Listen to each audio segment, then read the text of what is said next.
o İlham Əliyev bu yaxınlarda bir açıqlama verdi. Dedi, biz artıq NATO standartlarına keçirik. NATO standartlarına keçməyi hansı sahədə biz keçəcəyik? Biz təbii ki, ilk növbədə hava qüvvələrinə keçməliyik.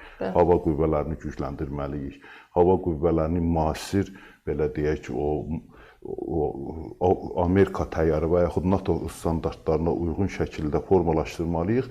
Bu işdə də bizə ən böyük köməyi eləyə biləcək qüvvə kimdir? Türkiyədir. Mən hesab edirəm ki, o 20 nəfər adam bura gəlmişdi. Onların içərisində təyyarə mühəndislər də var idi. Belə hesab edirəm, bu mənim təxminlərimdir. Və onlar təkcə öz F-16'larını təmir etməyə gəlməmişlər. Onlar həm də Türkiyə təyyarələrini modernləşdirərək yeni bir belə deyək, yeni bir standarta keçirmək üçün də gələ bilərdilər. Yəqin ki, o sürədə bir çalışmaları olmuşdu. Çünki 20 nəfər 3-4 dənə təyyarəni, 3-4 dənə F-16'nı modernləşdirməyə gəlməz. Onlar belə görsənir ki, Azərbaycanın bir çox təyyarələrini də NATO standartlarına keçirmək üçün burada çalışmalar aparırlar. Kimə xoş gəlmədi, yaxşı bu? Bu ilk növbədə təbii ki, bu çox adama xoş gəlmir, açığı. İlk növbədə Rusiyaya xoş gəlmir. Niyə Rusiyaya xoş gəlmir? Rusiya bizi özünün arxa bağçası hesab edir. Hesab edir ki, Azərbaycan, digər Asiya ölkələri, Orta Asiya ölkələri, Mərkəzi Asiya ölkələri onun keçmiş müstəmləkələridirlər və bu gün də öz müstəmləkəçiliklərini davam etdirməlidirlər, öz ağalarının üzünə ağ olmamalıdırlar. Yəni, bu Rusiyanın heç gizlətmədiyi bir məqsədidir bu. Bunu heç gizlətmir də. Yəni, bu ilk növbədə təbii ki, Rusiyaya xoş gəlmir. İkinci növbədə İrana xoş gəlmir. İran istəməz ki, onun şimalında, yəni indi Türkiyə bizdən fərqlidir. Yəni, fərqli deyil. Türkiyənin İrana təsiri biz qədər yoxdur. Amma biz faktiki olaraq İranın daxilinə müdaxilə eləyə bilirik. Bu, təbii ki, İranın da xoşuna gəlmir, İran da burada maraqlı ola bilər, amma mən inanmıram ki, İranın o cürə silahı olar ki, İrandan dura, Gürcüstana ata. İndi gəlib Gürcüstanda öz silah sursatlarını yerləşdiribsə, terror hadisələri törətməyə qabil bir silahlara malikdirsə, bunu edə bilər. Amma İrandan durub Gürcüstan ata bilməz və üstəlik bu təyyarələr də aşağıdan uçmur. 10 kilometr yuxarıdan uçur. Yəni, belə deyək ki, onun ən böyük texniki göstəricilərindən biri də odur ki, 10 kilometr yuxarıdan uçur, aşağıdan da uça bilər. Amma təbii ki, burada aşağıdan uçmuyub. Çünki burada hərbi personalları götürübdür, Türkiyəyə aparır. Burada nə eləmək lazımdır? Ucadan uçmaq lazımdır. Çünki o harasa, belə deyək ki, o yardım atmır, harasa belə tank atmır, top atmır. Çünki bunların həm də o xüsusiyyətləri var. Müəyyən texnikaları müəyyən yerə daşımaq, desant qüvvələr çıxarmaq. Amma bunun məqsədi olmayıb. Baxı, gəlib də burada öz hərbi qulluqçularını mindirib təyyarəyə Türkiyə aparacaq. Deməli, nə eləmək lazımdır? Ən güvənli o yüksəklikdən uçmalıdır ki, bu da 10 kilometrdir.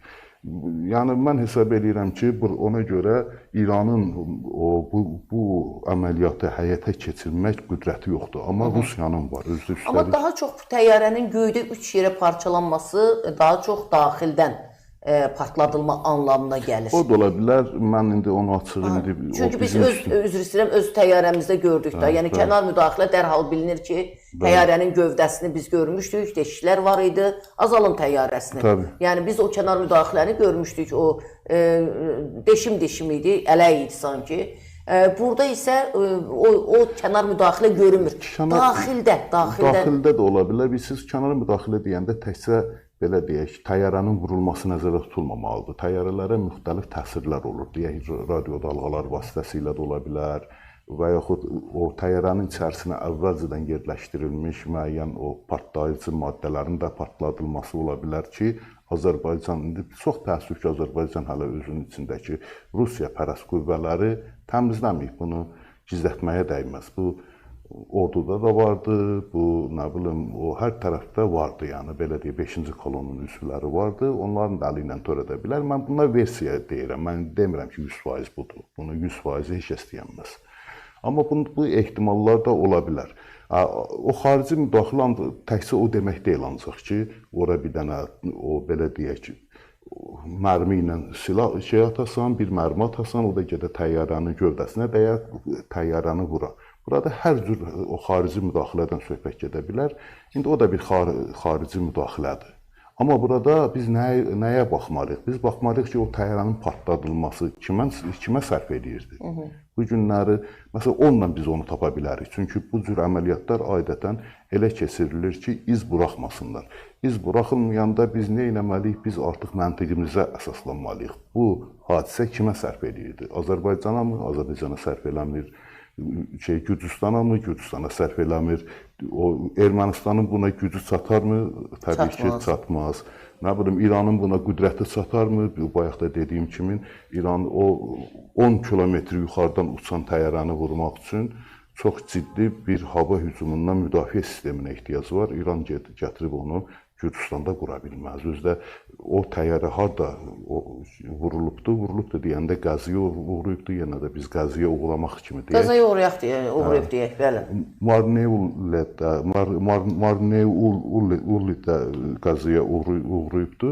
Orada o Türk silahlı qüvvələrinin orada bir hərbi bazası var. Orada İran gətirib öz hərbi bazasını qura bilməz onu. Amma Rusiyanın o imkanları var ki, o Abxaziyada, Asetiyada, Cənubi Asetiyada dayanıb həmən təyyarəni vursun və yaxud Ermənistandakı qüvvələri vasitəsilə o təyyarəni vursun.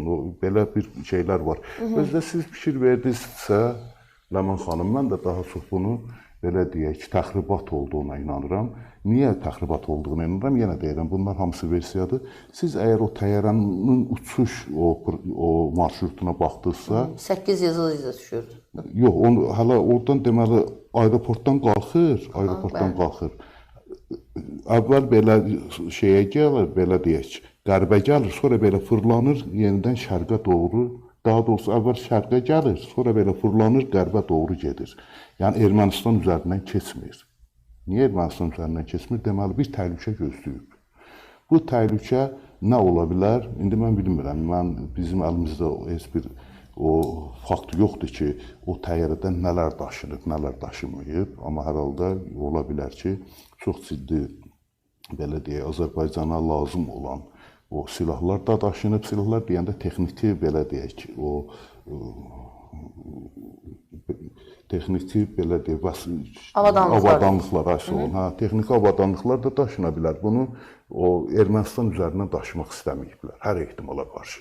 Gürcüstan üzərindən daşıyıblar, çünki Gürcüstan Türkiyəyə daha yaxındır. Türkiyənin orada 2-3 dənə özünün açdığı hərbi bazalar vardı və buna baxmayaraq həmin hərbi bazalara yaxın bir yerdə bu təyyarə Qəziyə uğrayır. Yəni və elə bir Qəziyə uğrayır ki, adamların belə çıxır ki, Türk pilotlarının özləri paraşütlə atılmağa imkanları olmayıb, yerə xəbər göndərməyə imkanları olmayıb ki, bizim başımıza nəsə bir iş gəlir, biz o təhlükə anındayıq, çünki onlar SOS işarəsi verərlər, SOS işarəsi də verməyiblər. Bütün bunlar onu göstərir ki, hər şey anidən olub.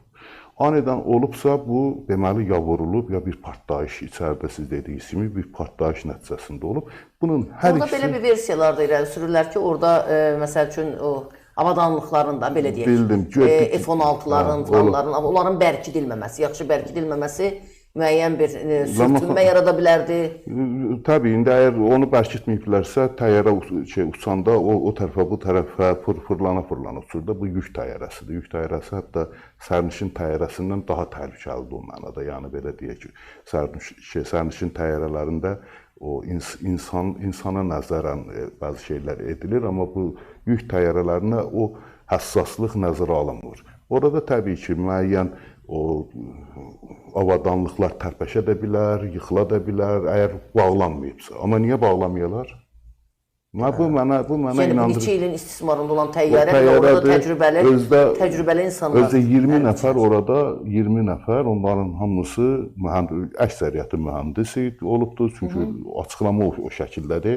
Deyirlər ki, gəlib burada F-16'ları təmir edib, onu müəyyən uçuşdan sonra hazırlayıb və güya yox, yəni Türkiyəyə qayıdırmışlar. Və qayıdınların hamısı mühəndisdirlər. Mühəndislər o səhvi edə bilməzlər, görməyə də bilməzlər. Mən açıq o şeyləri istisna edirəm. Mənim ən çox ağlıma gələn orada bir təxribatın törədilməsidir, onun vurulmasıdır və yaxud da... Yəni, təxribat var deyirsiniz, böyük təxribat 100% var. Çünki burada rəylərdə də tamaşaçılar yazırlar, terrordur 100% deyə, Əli Musayev yazır. Bəli, buyurun. Təxribat 100% var. Niyə 100% var? Çünki yenə deyirəm, orada elə o məqamlar vardı ki, o ancaq təxribat nəticəsində baş verə bilər. Bütün hallarda o təyyarənin qəzaya uğramasının özü bir təxribatdır.